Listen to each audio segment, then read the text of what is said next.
Okay, let's take a look at the greatest common factor and then later the least common multiple. Now the greatest common factor is the largest number that is a factor of all the numbers in the group. Now, a better way to say it is basically it's the largest number that can divide evenly into all of the numbers in the group.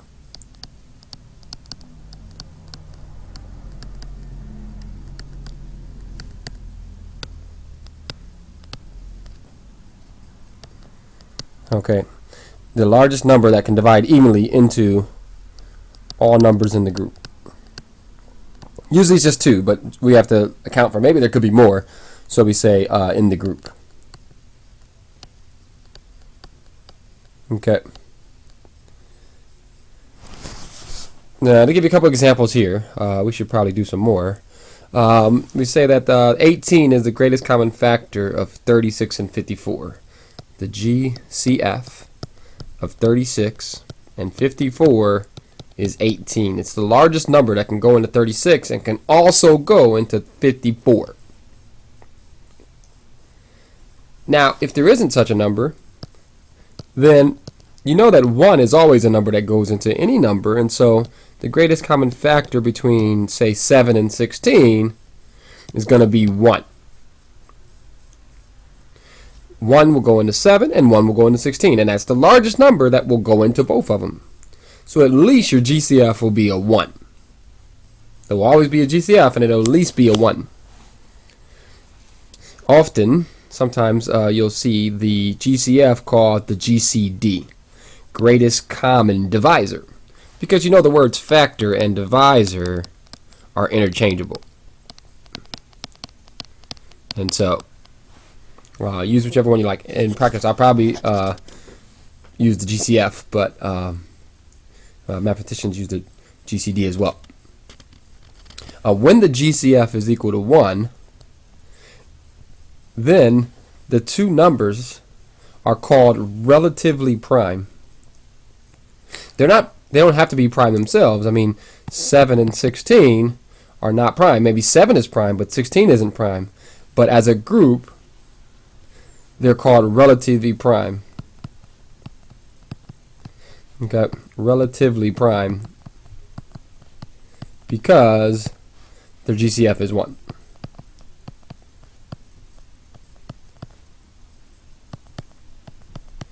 Okay, and they give you another example, 80 and 63. The GCF between 80 and 63 is 1. You can't find a number that will go into 63 and 80 other than 1. And so these two guys are relatively prime as well. Alright, so we understand what the greatest common factor is, the largest number that can divide evenly into a pairing or a group of numbers. But how do we find it? Well, one way is to list all the factors and find, the one they have in common. It's not the best way though when the numbers become too, we might miss a factor. It's too easy to miss a factor that way. So we have another way. What you have to do is find the prime factorization of the number and then use that prime factorization to help you find the GCF. We'll start off with an easier one. Number 12 from the text is 400 and 110.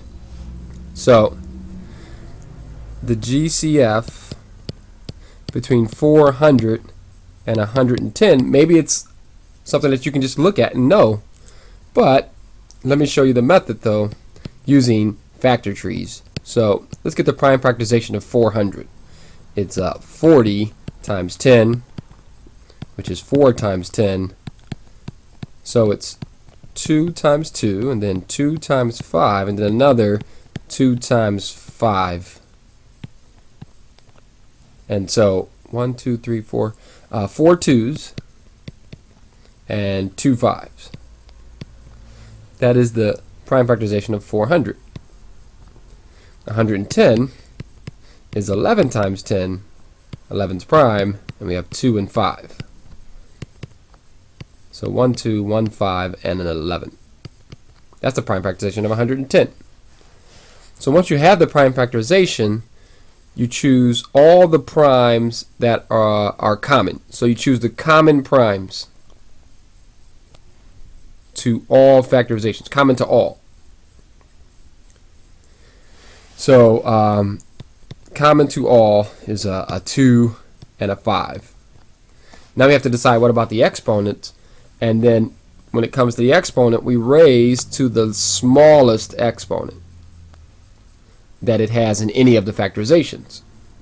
Well, the smallest exponent on 2 is 1, and the smallest exponent on 5 is also 1, and so that product there will be the GCF. The GCF between 400 and 110 is 10. Now let's work it for the next question. 136 and 544. I don't know much about 136, but I at least know that it's even. I can cut it in half. 2 goes into 136. 68 times. 2 goes into 68 34 times. 2 goes into 34 17 times. So 136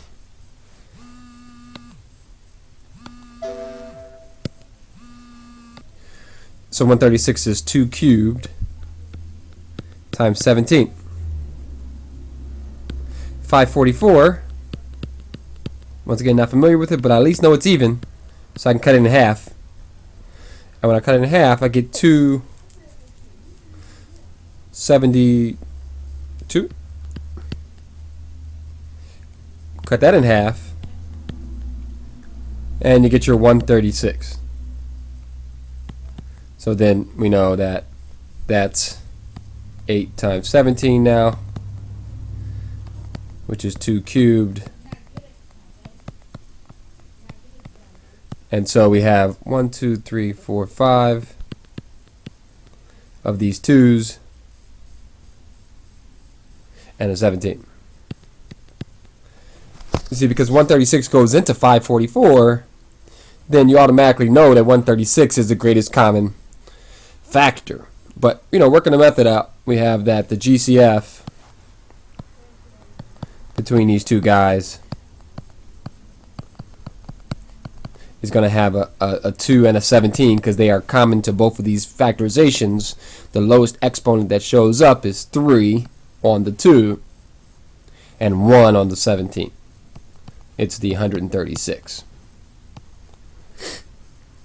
Let's go to a blank slide to take care of this number here, where we have 138, 184, and 437.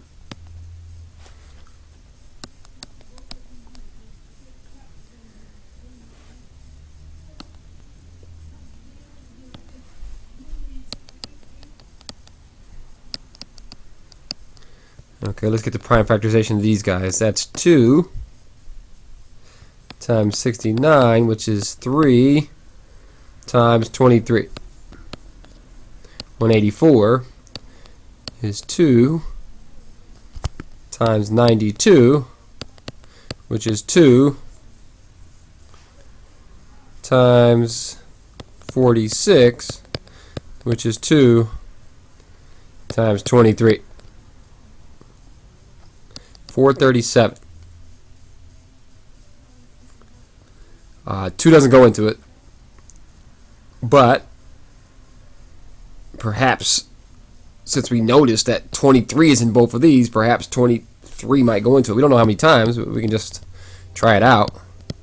We know it goes into 43 one time with a remainder of 20, and then for it to be and then a 7 like that, it's probably multiplied by 9, and that works out 207. So it's 19 times 23. You would have never thought about that unless we already had these others here. And so the GCF is going to be 23, but let's just show it. We have 2 times 3 times 23, 2 cubed times 23, and 19 times 23. The only common prime is 23, and it's to the first power. The lowest exponent that shows up is 1. And so the GCF between these three numbers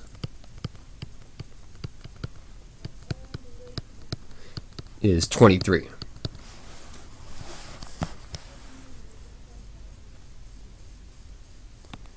Okay, great.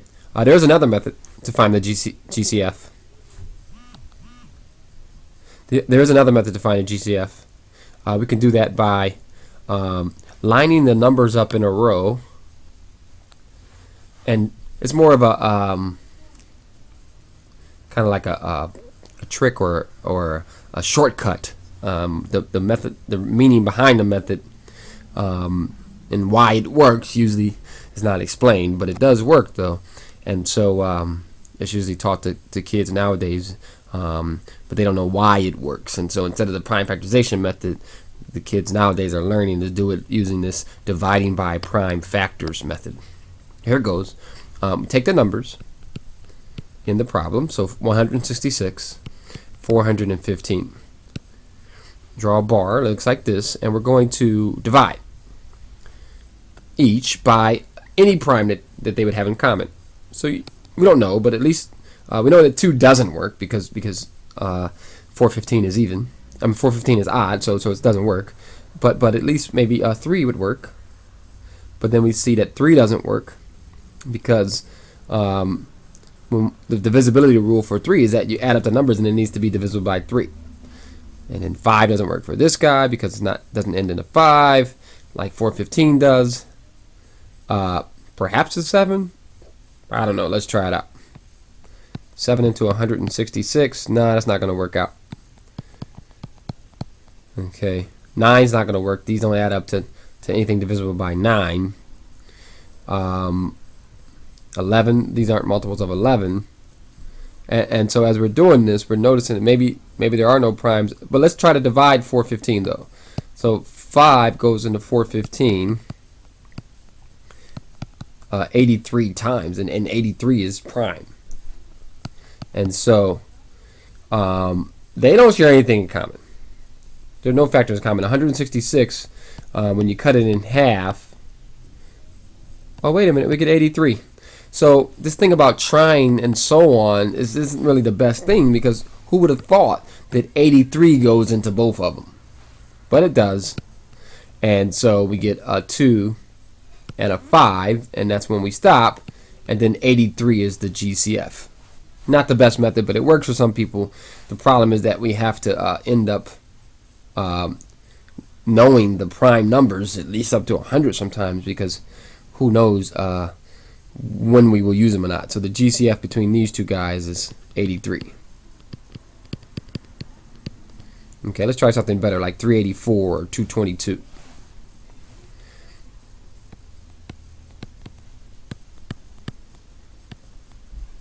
Okay, at least they're both even. We can start dividing this by 2. We get 111 here. And then over here we get 192. Now thinking about these numbers here, they look like they don't share anything in common. But if you quickly add up their digits, they both add up to a number that's divisible by 3. So it turns out that 3 goes into both of them. 3 goes into 192 64 times, and 3 goes into 111 37 times. Now 64 and 37 aren't going to share anything in common, so that's when you stop the method. You stop when you get factors after dividing that share no common prime factors, and then your answer is the product of all the other factors. And so the GCF here between these numbers would be 6. Okay, I think with this next one there'll be more options. Let's try this out, and there are 3 of them. So 450, 1155, and 630.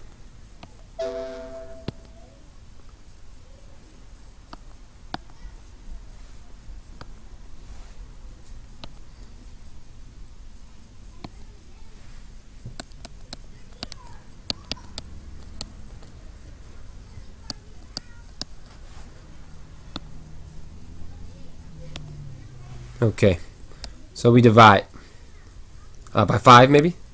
So we get 90. Here we're going to get 231. Let me see, yeah, 230, yeah, 231. And then 5 into 630 would be 126. Yeah, great. Once again, we're not familiar with these numbers, but they share a common prime. Add up the digits, quick way to see, and if 3 or 9 goes into it, and 3 goes into all these guys. So we get 30, we get 77, and we get 43. And now these numbers share nothing in common, and so we stop, and the answer is the product of 5 and 3, the GCF between 450, 1155, and 630 is 15.